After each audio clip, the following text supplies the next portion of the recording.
Hi, my name is Jade from JDS Industries, and today I'm going to show you how to sublimate our bottle openers. JDS offers bottle openers in a variety of shapes and sizes. Today we're going to be doing SBL 480, which is our wood bottle opener. Because we have many different options available, be sure you check our website under the Instructions tab for the correct settings to sublimate your bottle opener.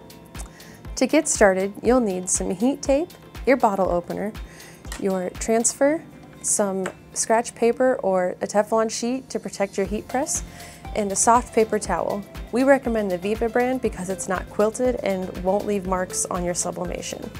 So the first thing you're going to want to do is take your bottle opener and put it on your transfer. These bottle openers are dual-sided, so you can do either side or both if you'd like. We're going to secure it with just a little piece of heat tape. Let's do 2 just for good measure. And you can see that I am using our template to make sure that everything is lined up and perfect for sublimation.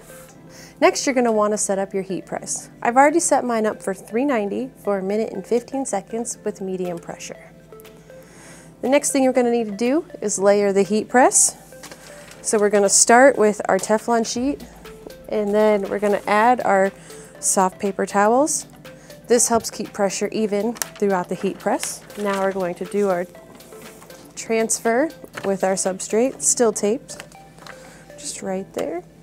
And then another piece of scratch paper or your Teflon sheet to protect the top of your heat press.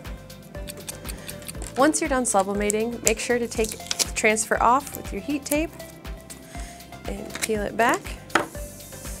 And it'll be done just like that. Now, some things to keep in mind are they are hot when they come off the heat press, so let it cool before you handle it. And they are dual-sided, but we recommend pressing one side at a time for the best results. If you have any more questions, you can contact us at the number below or at our website, www.jdsindustries.com. Have a great day.